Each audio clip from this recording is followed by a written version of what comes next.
Good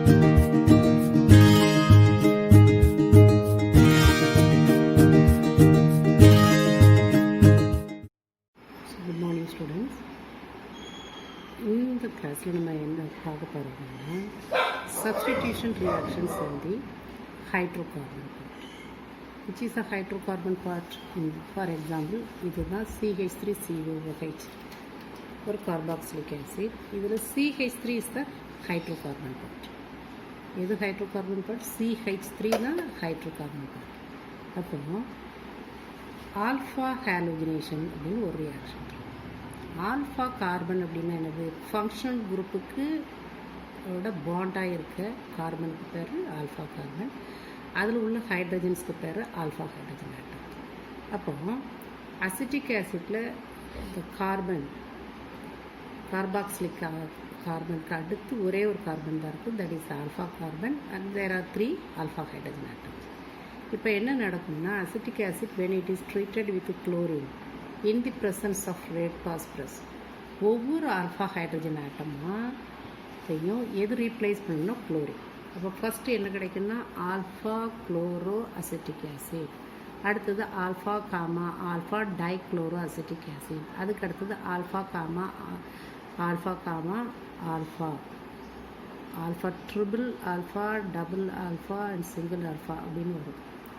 இப்போ ஒவ்வொரு ஹைட்ரஜனையாக எது ரீப்ளேஸ் பண்ணுது? குளோரின். அப்போ இந்த ரியாக்ஷனுக்கு பேர் என்ன பேர்னா Hell Volhard Zelinsky reaction. HV is that reaction. ரொம்ப சிம்பிளாக சொல்லுவோம். Hell Volhard Zelinsky reaction, otherwise HV is that reaction. This is very important reaction for 2 mark question. அடுத்தது electrophilic substitution aromatic carboxylic acid reaction. aromatic carboxylic acid electrophilic substitution reaction எப்படி நடக்கும்? அதுக்கு முன்னாடி பேசிக்காக உங்களுக்கு தெரியணும், இந்த கார்பாக்சிலிக் ஆசிட்டில் இந்த COOH கார்பாக்சிலிக் ஆசிட் குரூப் பேசி மெட்டா டைரக்டிங்.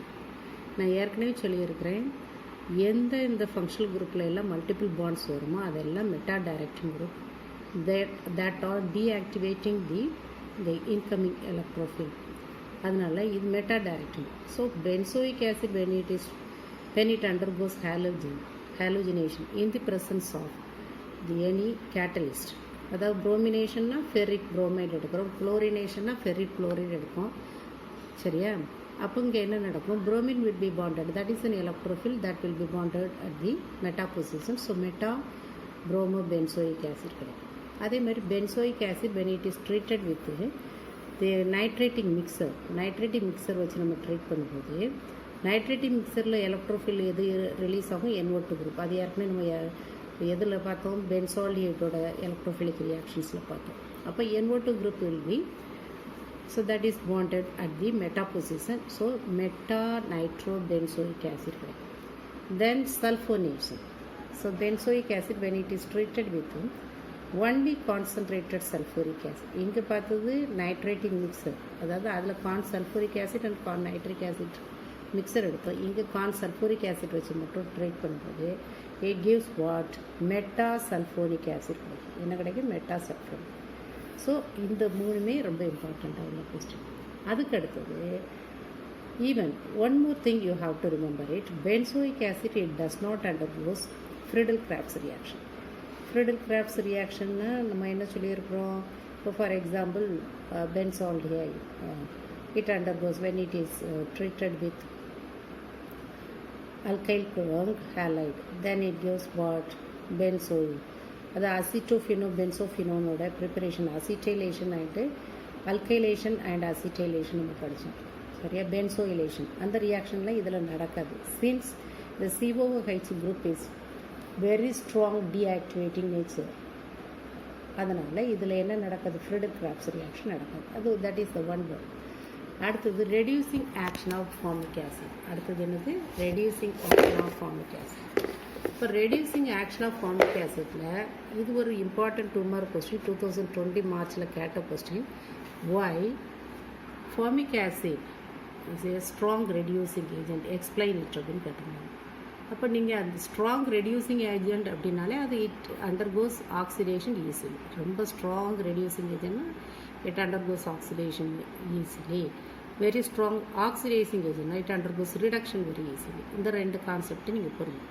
அப்போ இப்போ நம்ம பார்ப்போம் ஏன் formic acid strong reducing agent act பண்ணுதுன்னா இந்த ஸ்ட்ரக்சரை போட்டு காட்டணும்.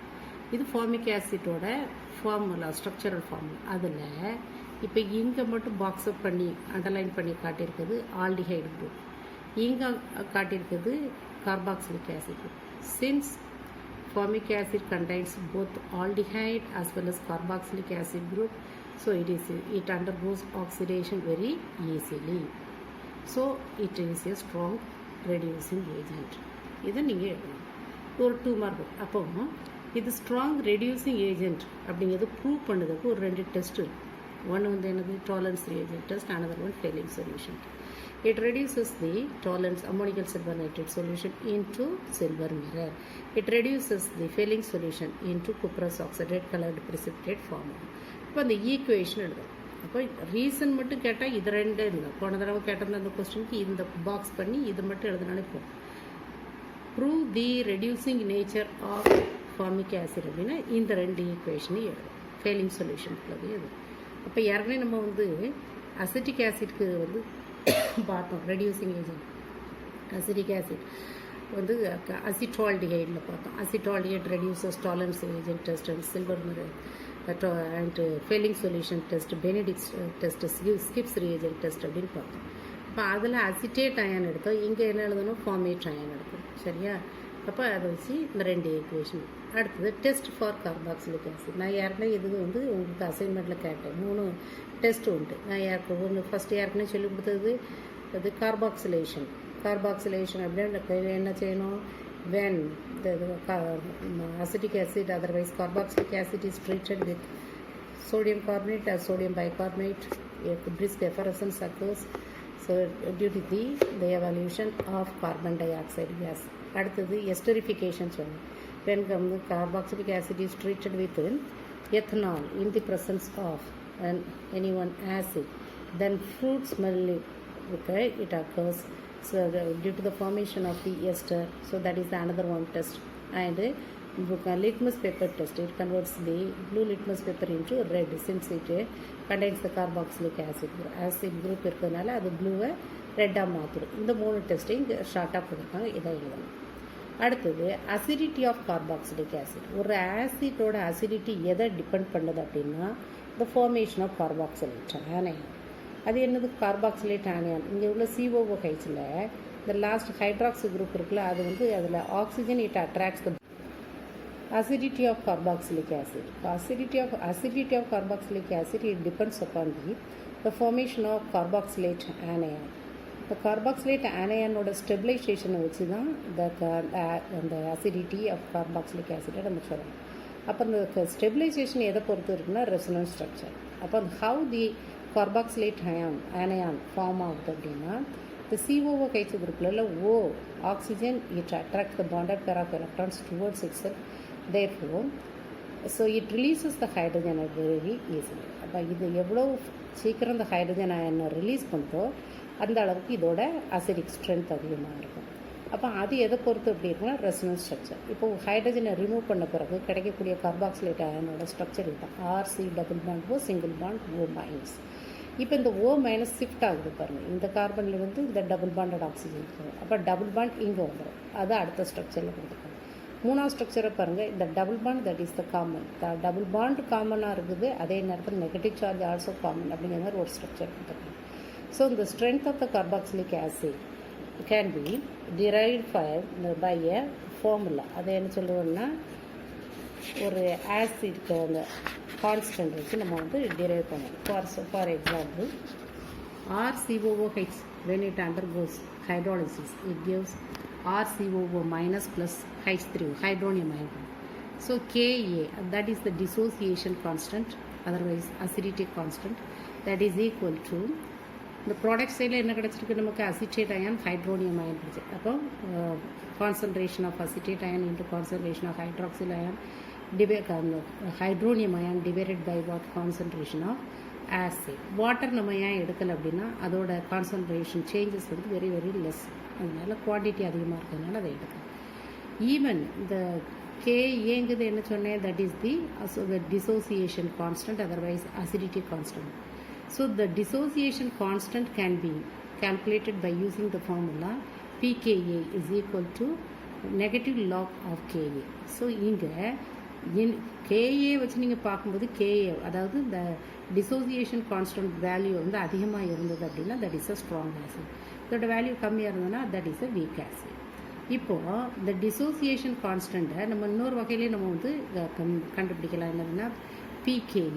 அப்போ இந்த pKa is equal to negative log of கேஏன்னு இருக்கும். அப்போ pKaயோட வேல்யூ கம்மியாக இருக்கணும், கம்மியாக இருந்தால் that is a strong acid. அதான் இங்கே கொடுத்துருந்த strong acid will have what higher Ka value but smaller pKa value. அதை நல்லா புரிஞ்சு வச்சுக்கணும். அதுக்கு அடுத்தது நம்ம என்ன பார்க்க போகிறோம் அப்படின்னா, இதில் ஒரு டேப்லெட் காலம் கொடுத்துருக்காங்க. So at 298 Kelvin. So what is the pKa value for the carboxylic acid? Different acids ஓட வேல்யூஸ் கொடுத்துருக்காங்க.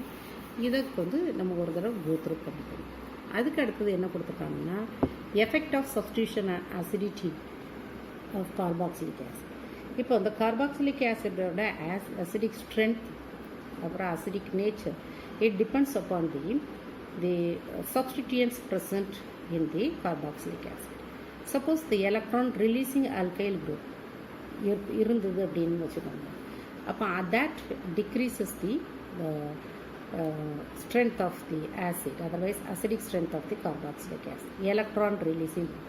What are electron releasing group? All the alkyl groups are electron releasing group. Electron releasing groupனா என்னது, அது எலக்ட்ரானை attract பண்ணாது, அது அதுக்கு பதிலாக அது என்ன செஞ்சிடும், எலக்ட்ரானை ரிலீஸ் பண்ணக்கூடிய கெப்பாசிட்டி இருக்குது. அதுக்கு பேர் ப்ளஸ் ஐ எஃபெக்ட் இல்லைன்னா ப்ளஸ் ஐ குரூப்ஸ்னு சொல்லும், எலக்ட்ரான் ரிலீஸ். இப்போ ஃபார் எக்ஸாம்பிள் ஃபார்மிக் ஆசிட், அதில் வந்து ஃபார்மிக் ஆசிட்டில் கார்பாக்சிலிக் ஆசிட்டை தவிர அதில் என்ன இல்லை, அல்கைல் குரூப்பே இல்லை. அசிட்டிக் ஆசிட்டில் ஒரு அல்கைல் குரூப் இருக்குது CH3. அடுத்தாப்புல ப்ரோபியோனிக் ஆசிட்டில் எத்தில் குரூப் லார்ஜர் சைஸ் ஒன்று. அப்போ இந்த மூணையும் கம்பேர் பண்ணும்போது எது ஸ்ட்ராங்கர் ஆசிட் அப்படின்னா எந்த இதில் எலக்ட்ரான் ரிலீஸிங் குரூப் இல்லையோ that will be the strong. ஏன் அப்படின்னா அப்போ கொஞ்ச நேரத்துக்கு முன்னாடி சொன்னேன், இந்த acidic strength depends upon the releasing capacity of hydrogen அப்படின்னு சொன்னேன். அப்போ இந்த ஹைட்ரஜன் ஈஸியாக ரிலீஸ் பண்ணணும்னா இந்த ஆக்சிஜன் என்ன செய்யணும், அதுக்கு நடுவில் உள்ள அந்த பாண்டட் பேர் ஆஃப் எலக்ட்ரான்ஸை அட்ராக்ட் பண்ணும். அப்போ ஆக்சிஜனுக்கு ரொம்ப தேவை இருந்தால் தான் அதை அட்ராக்ட் பண்ணும். இங்கே ஏற்கனவே ஒரு எலக்ட்ரான் ரிலீஸிங் குரூப் இருந்ததுன்னா அது already it releases the electron to which one carbonyl carbon, அது எதுக்கு இருக்க ஆக்சிஜனுக்கு கொடுத்துரும். அப்போ அதுக்கு அவ்வளோ சஃபிஷியண்ட்டாக ரொம்ப வந்து ஈகராக அதை அட்ராக்ட் பண்ணாது. அப்போ அதோட எலக்ட்ரான் அட்ராக்டிங் டெண்டன்சி வந்து கம்மியாகும்போது அந்த hydrogen releasing capacity will be reduced. சரியா, அதாவது indirectly what can be say இந்த formation of carboxylate anion will be less. So the Ka value will be decreased. இது ஒரு first step. So electron releasing group இருந்தது. இப்போ electron withdrawing group இருந்ததுன்னு வச்சுக்கோங்க. Electron withdrawing குரூப்லேயே நிறைய குரூப்ஸ் இருக்குது. இப்போ for example all the halogens are what electron withdrawing groups. அதில் எதுக்கு அதிகமாக எலக்ட்ரான் வித்ட்ரா பண்ணக்கூடிய கெப்பாசிட்டினா ஃப்ளூரின், அடுத்தது chlorine, then bromine, then iodine. இப்போ இது ஒரு அசிட்டிக் ஆசிட்டில் ஒரு ஹைட்ரஜனை ஃப்ளூரின் ரீப்ளேஸ் பண்ணியிருக்கு, அடுத்ததில் அசிட்டிக் ஆசிட்டில் குளோரின் வந்து ரீப்ளேஸ் பண்ணியிருக்கு ஒரு ஹைட்ரஜனை, next bromo acetic acid, iodoacid. இப்போ இந்த நாளையும் கம்பேர் பண்ணும்போது which is having the more acidic strength அப்படின்னா fluoroacetic acid is having more strength, acidic strength then chloroacetic acid, then which one bromo acetic acid, then iodoacetic strength. இது வந்து அந்த ஆர்டர்லேயே அந்த fluorine, chlorine, bromine, iodine அதோட அந்த the tendency to attract withdraw the electrons, அதாவது electron negativity டெண்டன்சியை வச்சு நம்ம எழுதிருக்கோம். அடுத்தது இப்போது நம்பர் ஆஃப் குளோரின் ஆட்டம்ஸ் ஏதாவது ஒரு ஹாலஜன் எத்தனை தடவை இருக்குங்கிறத பொறுத்தும் இருக்குது. ஃபார் எக்ஸாம்பிள் இப்போ இது ட்ரைக்ளோரோ அசிட்டிக் ஆசிட் 3 குளோரினும் 3 ஹைட்ரஜன் அசிட்டிக் ஆசிட்லேருந்து ரீப்ளேஸ் பண்ணிடுது. அடுத்தது டைக்ளோரோ அசிட்டிக் ஆசிட், அடுத்தது மோனோக்ளோரோ அசிட்டிக் ஆசிட், அதுக்கப்புறம் அசிட்டிக் ஆசிட். இதில் எதுக்கு அசிடிக் ஸ்ட்ரென்த் அதிகம் அப்படின்னு சொன்னால் எதில் நம்பர் ஆஃப் இந்த வித்ட்ராயிங் ஹாலஜன்ஸ் அதிகமாக இருக்கும் அது. இப்போ trichloro acetic acid is definitely that is having the greater tendency acidic strength than the dichloro acetic acid, then monochloro acetic acid, then acetic acid. அடுத்தது இந்த டிஃப்ரெண்ட் டைப்ஸ் ஆஃப் இந்த electron withdrawing groups இருக்குன்னு வச்சுக்கோங்க. அதில் compare பண்ணுவோம். இப்போ for example இப்போ nitro, cyanide, fluorine, chlorine, புரோமினைடு இந்த நானே நம்ம ஏற்கனவே கம்பேர் பண்ணியிருக்கோம். இப்போ அடுத்தது லாஸ்ட்டில் ஃபினைல் குரூப் இருக்குது. இப்போ இந்த இதில் வந்து எதுக்கு ஸ்ட்ராங் எலக்ட்ரான் வித்ட்ராயிங் நேச்சர் உண்டு அப்படின்னா nitro group is having the strong tendency to withdraw the electrons than cyanide. அதனால தான் nitro is greater withdrawing tendency than cyanide, than fluorine, than chlorine, than bromine, iodine அப்படின்னு. அதை வச்சு தான் நம்ம வந்து அடுத்தது இந்த relative acidity nature of the organic compounds are RCOOH is having the greater. இப்போ இதெல்லாம் கம்பேர் பண்ணது என்னது கம்பேர் பண்ணியிருக்கோம்னா ஒரு ஆசிட், ஆல்கஹால், அடுத்தது வாட்டர், அடுத்தது அலிஃபேட்டிக் ஆல்கஹால். இது அரோமேட்டிக் ஆல்கஹால், இது அலிஃபேட்டிக் ஆல்கஹால், அப்புறம் வந்து அன்சாச்சுரேட்டட் காம்பவுண்ட். இதை கம்பேர் பண்ணும்போது strong acid carboxylic acid is having a strong acidic strength than the aromatic alcohol, than water, than which one, the aliphatic alcohol. Last of the hydrocarbons, unsaturated hydrocarbons are come. சரியா? That's all.